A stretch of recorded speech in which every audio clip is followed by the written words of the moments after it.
میں نے قرآن عظیم کی ایک آیت آپ کے سامنے تلاوت کی. اللہ فرماتا ہے وَمَن يُعَظِّمْ شَعَائِرَ اللَّهِ فَإِنَّهَا مِن تَقْوَى الْقُلُوبِ.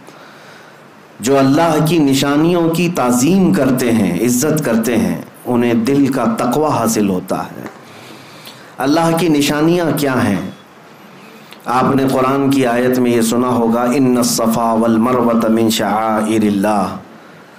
قرآن میں ہی ہے، دوسرے پارے میں اللہ تعالیٰ فرماتا ہے بے شک صفا اور مروہ اللہ کی نشانیوں میں سے. صفا مروہ کیا ہے؟ یہ دو پہاڑیاں ہیں، کعبے کے قریب دو پہاڑیاں ہیں صفا اور مروہ.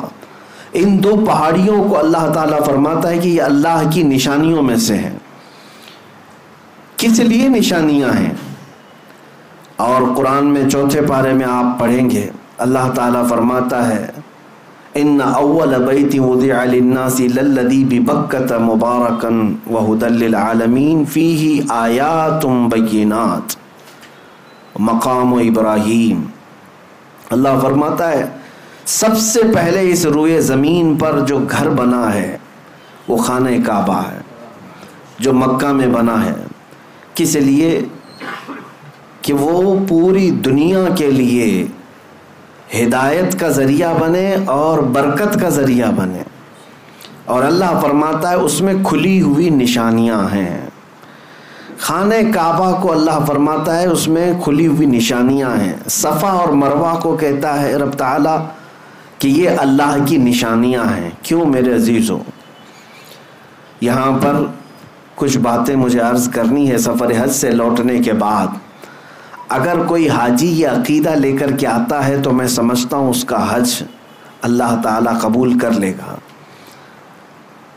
کیا چیز؟ بہت سارے جاتے ہیں اور بھیڑ بھاڑ کو دیکھتے ہیں، لاکھوں لوگ اس طرف پڑھ رہے ہیں، لاکھوں لوگ یہ کر رہے ہیں، لاکھوں لوگ وہ کر رہے ہیں. ایک بات یاد رکھیں، اسلام بھیڑ سے نہیں چلتا. اسلام آتھینٹک چیزوں پر چلتا ہے، اس کی جڑیں مضبوط ہیں، یہ حقانیت کی بنیاد پر چلتا ہے. میں جو بات عرض کر رہا ہوں وہ یہ ہے کہ صفا اور مروہ دو چھوٹی پہاڑیاں ہیں. اب تو ان کی اونچائیاں سب ختم کر دی گئیں، تھوڑی تھوڑی سی نشانیاں باقی رکھا ہے ایک سعودی گورنمنٹ نے، باقی سب تو مٹا دیا. صفا اور مروہ پر کیا ہوا کیا تھا آپ کو یہ بھی پتا ہے. سیدہ ہاجرہ حضرت ابراہیم علیہ السلام کی اہلیہ، حضرت اسماعیل علیہ السلام کی ماں، 6 ماہ کے حضرت اسماعیل علیہ السلام، قریب چھوٹے سے بچے، ان کی پیاس کی شدت کو بجھانے کے لیے وہ دوڑ لگا رہی تھیں. کبھی صفا پر چڑھ کر دیکھتی کہ کہیں پانی نظر آتا ہے، وہاں سے بھاگتی ہوئی مروہ کی طرف جاتی. یہ دونوں پہاڑیوں میں تقریباً ½ کلومیٹر کا فاصلہ ہے، یا ہو سکتا ہے اس سے تھوڑا آس پاس ہوگا. 500 سے 700 میٹر کے درمیان ایک پہاڑی سے دوسری پہاڑی. صفا پر چڑھتی، پھر مروہ پر جاتی، پھر مروہ سے صفا کی طرف. لیکن اسماعیل علیہ السلام کو خانہ کعبہ کے قریب وہ سلا کر رکھی ہوئی تھیں زمین پر. روایات میں ہے کہ انہوں نے 7 چکر لگائے. پھر اللہ تعالیٰ نے اسماعیل علیہ السلام کی ایڑیوں کے نیچے سے زمزم کا پانی پیدا فرمایا، جس کو آج پوری دنیا پیتی ہے، سیراب ہوتی ہے، برکتیں بھی حاصل کرتی ہے. اب مجھے جو بات عرض کرنی ہے وہ یہ ہے کہ سیدہ ہاجرہ نے دوڑ لگائی اسماعیل علیہ السلام کی پیاس بجھانے کے لیے.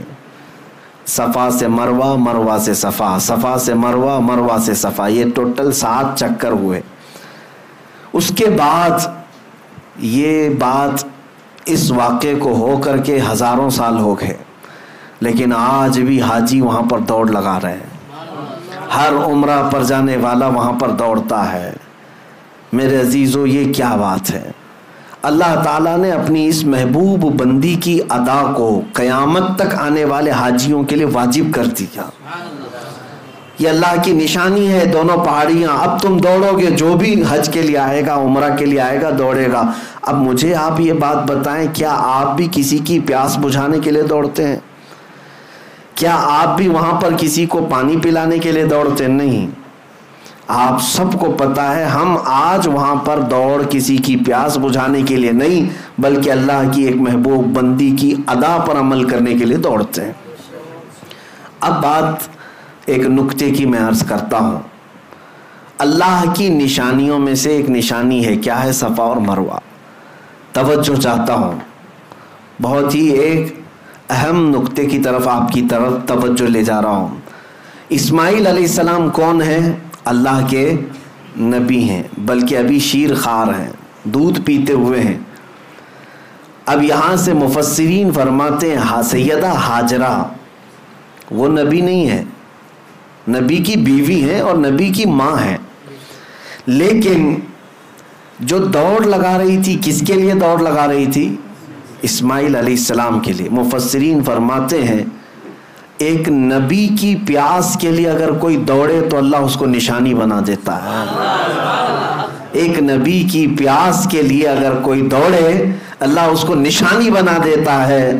اے میرے عزیزو، اگر میرے مصطفیٰ کی عزت کے لیے کوئی دوڑے تو یاد رکھنا قیامت تک اس بندے کو بھی اللہ نشانی بنا دیتا ہے۔ بے نشانوں کا نشان مٹتا نہیں، مٹتے مٹتے نام ہو ہی جائے گا۔ آج بر صغیر بلکہ عالم اسلام میں اگر ایک عبقری شخصیت امام اہل سنت فاضل بریلوی امام احمد رضا خان رحمت اللہ تعالی علیہ کو پوری دنیا جانتی ہے اور پہچانتی ہے تو اسی بنیاد پر کہ ایک نبی کی عزت اور اس کے پہرے داری کے لیے زندگی وقف کر دیا تھا اور اللہ نے ان کی زندگی کو آج سارے لوگوں کے لیے نشانی بنا دیا۔ میں اللہ کی نشانیوں میں سے جو نشانیاں ہیں اس کو یہ سمجھ کر کے آیا کہ اب ہمیں اللہ تعالیٰ کی نشانی اگر بننا ہے تو میرے عزیزو نبی کی عزت اور ان کی محبت کے لیے دوڑ لگانا ہوگا۔ وہاں پر بہت ساری چیزیں ہیں لیکن ایک محب رسول جاتا ہے تو اپنے حبیب کی خوشبوئیں وہاں ڈھونڈتا ہے۔ بعض بدبخت جاتے ہیں، وہ کہتے ہیں کہ یہاں پر اب مصطفیٰ کریم صلی اللہ تعالیٰ علیہ وسلم کا نام لینے کی بھی ضرورت نہیں، نعوذ باللہ من ذالک۔ کئی ایسوں سے میری ملاقات بھی ہوئی، وہ کہتے ہیں کہ وہ آئے تھے اور اپنا پیغام دی اور چلے گئے، وہ اتنے امپورٹنٹ نہیں ہے، قرآن امپورٹنٹ ہے، کعبہ امپورٹنٹ ہے۔ آپ آئے ہیں یہاں پر تو کعبے کا طواف کیجئے، قرآن کی تلاوت کیجئے۔ نبی نبی کیا کہتے ہیں، یہ ان کی مت ماری گئی ہے۔ میں نے ان سے کہا کہ نبی اہم نہیں ہے، ایک وہیں کے مقامی رہنے والا برسوں سے رہتا ہے، وہ کہہ رہا تھا کہ نہیں وہ اہم نہیں ہے، قرآن اہم ہے، کعبہ اہم ہے۔ میں نے کہا احمق کو دیکھو، اگر نبی اہم نہیں ہے تو ایک غیر اہم شخص اگر قرآن لا کے دیا ہے تو قرآن کیسے اہم ہو گیا؟ اگر وہ اہم نہیں ہے تو غیر اہم آدمی اگر کوئی کتاب کے بارے میں کہہ رہا ہے یہ اللہ کی کتاب، تو نے مان کیسے لیا کہ یہ اللہ کی کتاب ہے؟ پہلے تجھے یہ تسلیم کرنا پڑے گا جو قرآن لایا ہے وہ سب سے اہم ہے، جس نے کعبہ کی عظمت بتائی ہے وہ سب سے اہم ہے۔ اگر وہ عظمت نہ بتاتا تو ہمیں کیا پتا، اگر وہ قرآن کے اوراق ہمارے سامنے تلاوت نہ کرتا تو ہمیں قرآن کیا پتا۔ اس لیے میرے عزیزو ہمارا معاملہ تو یہی ہے جو امام اہل سنت فاضل بریلوی نے فرمایا ہے کہ طیبہ نہ صحیح افضل، مکہ ہی بڑا زاہد، ہم عشق کے بندے ہیں کیوں بات بڑھائی ہے۔ اعلیٰ حضرت فرماتے ہیں کہ اے لوگو تم نے تو ابھی نبی پاک صلی اللہ علیہ وسلم کی عظمت کو دیکھا ہی کیا ہے، اگر دیکھنا ہے تو آؤ خانے کعبہ کے پاس اور کعبے کو توجہ سے دیکھو تو پتہ چلے گا، غور سے سن تو رضا کعبے سے آتی ہے صدا، میری آنکھوں سے میرے پیارے کا روزہ دیکھو، حاجیو آؤ شہنشاہ کا روزہ دیکھو، کعبہ تو دیکھ چکے کعبے کا کعبہ دیکھو۔ عزیزان گرامی وقار، وہاں پر ہم نے حضور پاک صلی اللہ تعالیٰ علیہ وسلم کی نشانیاں اور حضور کی خوشبوئیں ڈھونڈنے کی کوششیں کی ہیں۔ توجہ چاہتا ہوں، صفا اور مروہ کو اللہ تعالیٰ نے کیا فرمایا؟ اللہ کی نشانیاں ہیں۔ توجہ ہے میری طرف؟ میں کچھ چیزیں سمجھا کر کے جاؤں گا. اللہ جلد آپ کو حج نصیب فرمائے اور خانہ کعبہ اور مدینہ طیبہ کی حاضری ہو تو میری یہ باتیں آپ کے کانوں میں گونجتی رہیں کہ دیکھنا ہے تو ہمیں کیا دیکھنا چاہیے. صفا مروہ ضرور دیکھیں لیکن یاد ضرور کریں کہ نبی کے لیے دوڑ لگانے کی وجہ سے 3000 سال بھی گزر جائیں تو وہ پرانا نہیں ہوتا. نہ حضرت حاجرہ کی یاد پرانی ہوتی ہے. اب میں آگے اور ایک بات عرض کرتا ہوں. اللہ تعالیٰ فرماتا ہے وَاتَّخِذُوا مِن مَّقَامِ إِبْرَاهِيمَ مُصَلًّى. کعبے کے سامنے آج بھی گولڈن کلر کا ایک چھوٹا سا مینار دیکھتے ہوں گے جس کو مقام ابراہیم کہتے ہیں. مقام ابراہیم کیا ہے؟ اس میں ایک پتھر رکھا ہوا ہے جس پہ حضرت ابراہیم علیہ السلام کے دونوں پیروں کے صاف نشان ہیں, صاف نشانیاں ہیں. وہ پتھر آج بھی محفوظ ہے اور قرآن میں اللہ فرماتا ہے مقام ابراہیم کو اپنی نماز کی جگہ بنا لو. جو بھی حاجی, جو بھی ایک معتمر عمرہ کرتا ہے, طواف کے بعد مقام ابراہیم کے پاس آ کر کے 2 رکعت ضرور پڑھتا ہے.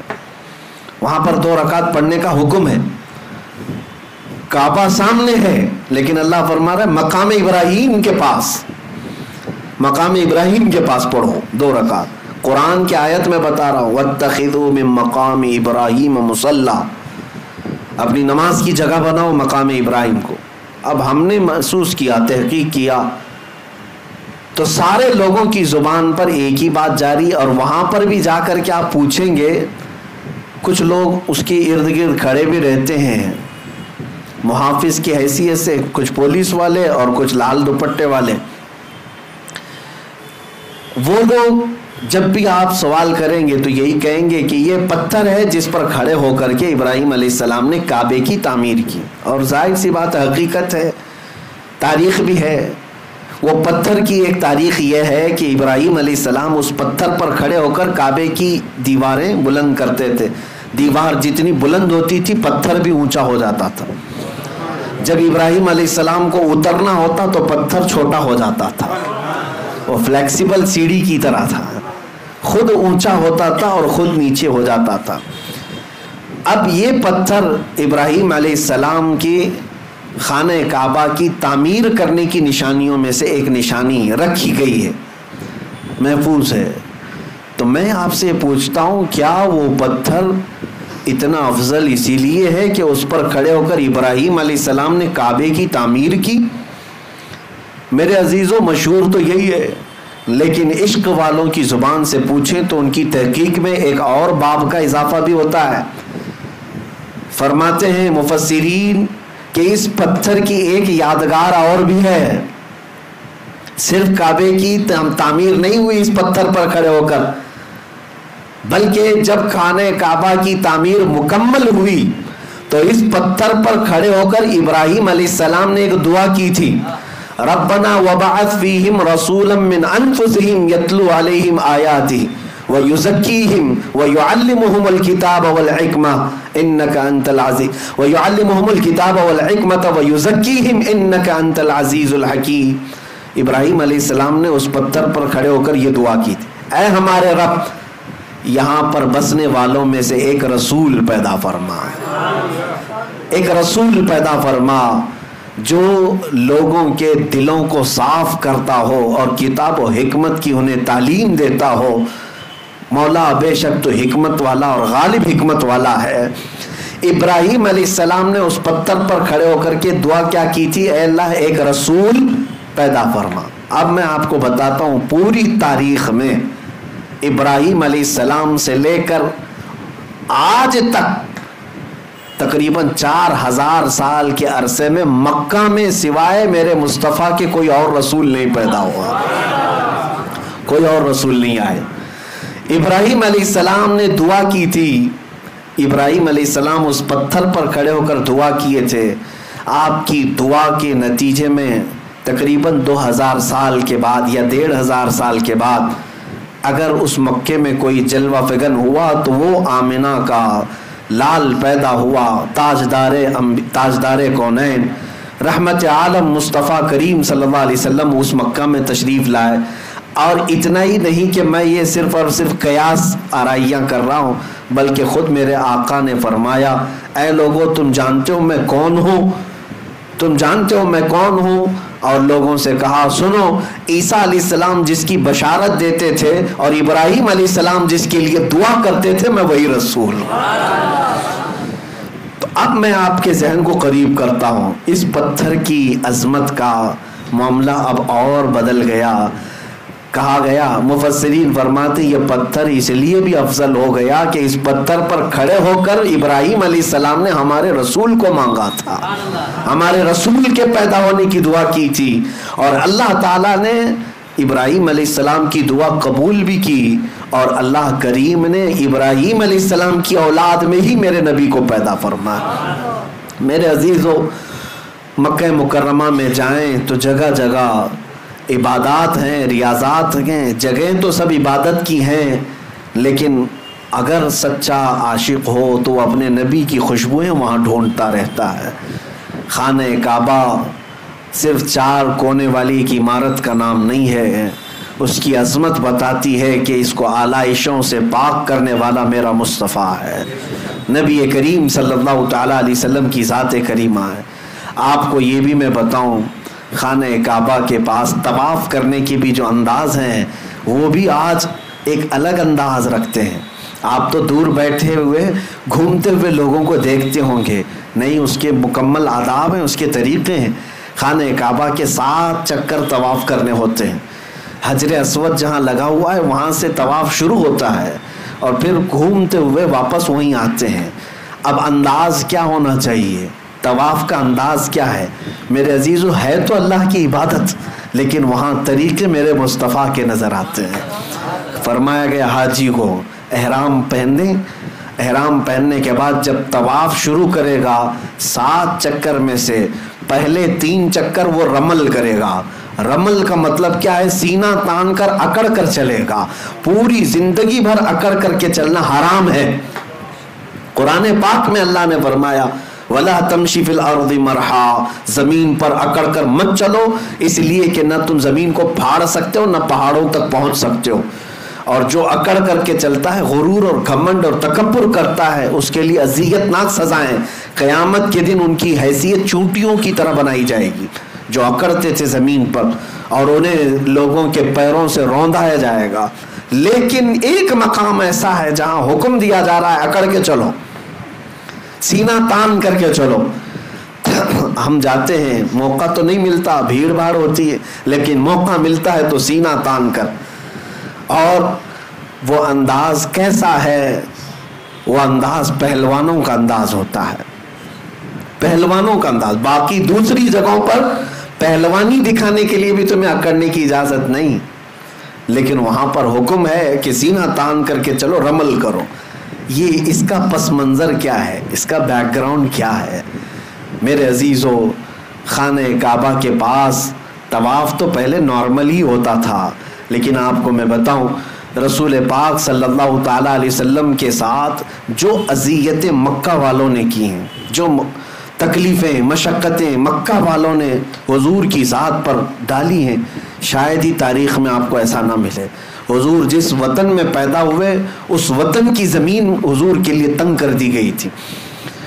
حرم کعبہ میں حضور عبادت کرنے کے لیے آتے تو ان کے ساتھ بہت زیادتیاں کی جاتی، کئی مرتبہ ہاتھ اٹھائے گئے، حضور اکرم صلی اللہ علیہ وسلم کے صحابہ کو مارا گیا، حضرت ابوبکر صدیق رضی اللہ تعالیٰ عنہ کو وہاں بہت مارا گیا، کیا کیا تکلیفیں اٹھائی۔ 3 سال مکہ میں حضور نے ایسے گزارے جس میں پورے مکہ والوں نے سوشل بائیکاٹ کیا تھا۔ کیسا سوشل بائیکاٹ؟ کہ حضور اکرم صلی اللہ علیہ وسلم کے اور ان کے خاندان کے ساتھ نہ کوئی کلام کرتا، نہ کوئی خرید و فروخت، نہ کوئی دعوت، کچھ نہیں۔ کھانے کی ایک چیز بھی حضور کے گھر تک آنے نہیں دیا جاتا تھا۔ ان 3 سالوں میں رسول پاک صلی اللہ علیہ وسلم نے درختوں کے پتے کھائے اور چمڑے ابال کر کے کھائے۔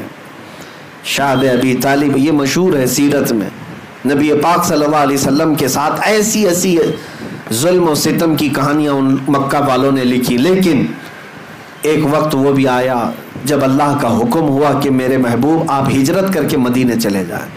مدینے گئے، میرے آقا صلی اللہ علیہ وسلم جب مدینے گئے تو ان ظالموں اور کافروں نے کیا حضور کو وہاں بھی چھوڑ دیا تھا؟ نہیں، بلکہ یہاں سے جتھے لے کر کے جاتے، صحابہ کے باغیچوں پر حملے کرتے، مدینے میں اگر کوئی تنہا ملتا باہر مدینے والا اس کو مار پیٹ کرتے۔ انہی تکلیفوں کی وجہ سے جنگ بدر بھی ہوئی، جنگ احد بھی ہوئی، جنگ خندق بھی ہوئی، مکہ اور مدینے والوں کے بیچ میں یہ سب جنگیں ہوئی ہیں۔ حضور 450 کلومیٹر دور جا چکے تھے مکہ سے، لیکن پھر بھی مکہ والے سکون سے نہیں بیٹھ رہے تھے کہ ہم لڑیں گے ان سے۔ لیکن ایک بات یاد رکھنا، ظلم کی ڈور لمبی نہیں ہوتی، ظلم کی ڈور لمبی نہیں ہوتی، بہت جلدی اسے کھینچ لیا جاتا ہے۔ ظالموں کی تاریخ آپ اٹھا کر کے دیکھ لیں، ایک وقت آتا ہے جب وہ اپنے ہی گھر میں ایسے قید ہو جاتے ہیں کہ ان کا کوئی پرسان حال نہیں ہوتا۔ آج بھی جو ظلم ہو رہا ہے، مجھے امید یہی ہے انشاءاللہ وہ وقت قریب ہے جب رب تبارک و تعالیٰ اپنی رسی کھینچے گا تو یہ اپنے ہی گھر میں بے آب و دانہ اور بغیر کسی پرسان حال کے دم توڑنے پر مجبور ہو جائیں گے۔ آپ انتظار کریں۔ ہاں، جب بھی اہل حق کے ساتھ ظلم بڑھتا ہے تو زیادہ نہیں، تھوڑے دنوں تک یہ ظالموں کو اللہ ڈھیل دیتا ہے، اور یہ ہماری آزمائش بھی ہوتی ہے۔ ظالم ہرگز یہ نہ سمجھے کہ وہ جو کر رہا ہے وہ سب اچھا ہے، بلکہ آج تو کچھ بھی نہیں ہے، اس سے بڑے بڑے فرعون، شداد، ہارون، حامان، قارون سب آ کر کے گئے، ان کے پاس مال بھی تھا، تخت بھی تھا، تاج بھی تھا، سب تھا، لیکن اپنے ظلم کی وجہ سے وہ باقی نہیں رہے۔ میرے عزیزوں، 6 سال گزرے ہجرت کے، 6 سال حضور پاک صلی اللہ تعالیٰ علیہ وسلم 6 سال کے بعد مکہ مکرمہ واپس تشریف لائے 10,000 صحابہ کے ساتھ۔ نہ کوئی جنگ، نہ کوئی جدال، نہ کوئی قتل و قتال۔ حضور پاک صلی اللہ تعالیٰ علیہ وسلم کے ساتھ 10,000 صحابہ تھے، مکہ فتح ہو چکا تھا۔ وہ مکہ والے جو ہمیشہ لڑ رہے تھے جماعت جماعت بنا کر کے، وہ بیچارے ٹکڑوں میں بدل گئے ہیں، سب میں آپس میں نفرت پیدا ہو گئی، خاندانوں میں درار، اور حضور پاک صلی اللہ علیہ وسلم کی اس جماعت کا مقابلہ کرنے کی سکت بھی نہیں رکھتے تھے۔ مکہ فتح ہوا، وہ صحابہ جو مکہ میں مارے گئے تھے، پیٹے گئے تھے، ان کا مال، ان کی جائیدادیں ہڑپی گئی تھی، وہ سب صحابہ واپس آئے ہیں۔ سوچیں آپ، تصور میں جائیں، جن صحابہ کو گھر بار سب چھوڑ کر کے مدینے جانا پڑا تھا، آج 6 سال کے بعد جب وہ واپس آئے، ان کے ساتھ کتنی خوشیاں تھی جانتے؟ ایک تو اپنا وطن، ایک تو اپنا آبائی گھر مل رہا ہے، اپنی وہی پہچانی ہوئی زمین، اس پر پلس یہ ہے کہ خانہ کعبہ آج کھلا ہوا مل رہا ہے، جہاں پر آنے پہ ان پر پابندی تھی آج ان کے ہاتھوں میں ہے، اذان یہ دے سکتے ہیں، نماز یہ پڑھ سکتے ہیں۔ کتنی خوشیوں کا وقت ہوگا۔ یہ وہ وقت تھا فتح مکہ کا، جب رسول کریم صلی اللہ علیہ وسلم کے یہ صحابہ 10,000 کی تعداد میں تھے، خانہ کعبہ کے اندر داخل ہوئے ہیں۔ صحابہ کی کیفیت ہی الگ تھی، وہ وجد میں تھے، کوئی دیواریں چومتا، کوئی مٹی اٹھا کر چومتا تھا کہ مجھے اللہ تعالیٰ نے میری نعمت واپس عطا کی۔ انہی میں سے کچھ صحابہ ایسے تھے جب ان کافروں اور مشرکوں کو دیکھ رہے تھے جو ہتھکڑیوں میں تھے، آج مجبور تھے، تو ان کے سامنے سینہ تان کر کے طواف کرنے لگ گئے، اکڑ کر کے طواف کرنے لگے۔ طواف تو ہو ہی رہا تھا، حضرت عمر فاروق رضی اللہ تعالیٰ عنہ بیچ میں آ گئے، اس صحابی کے حضرت سعد اور ایک صحابی تھے، کہا کہ یہ کس انداز سے چل رہے ہو تم؟ حضرت عمر آ کر روکنے لگے، یہ کس انداز سے آج تم چل رہے ہو؟ یہ طواف کا طریقہ ہے۔ تو حضرت عمر جب روکنے لگے، میرے مصطفیٰ کریم صلی اللہ علیہ وسلم نے پیچھے سے پکارا اور کہا، عمر چھوڑ دو، اس کی ادا کو اللہ بھی پسند کر رہا ہے۔ اللہ کو یہ پسند ہے کہ اس کے دشمنوں کے سامنے سینہ تان کر کھڑے رہیں، اللہ کو یہ پسند ہے۔ اللہ تعالی ہمیں ہمیشہ دشمنوں کے سامنے اسی طرح سے زندہ رکھے۔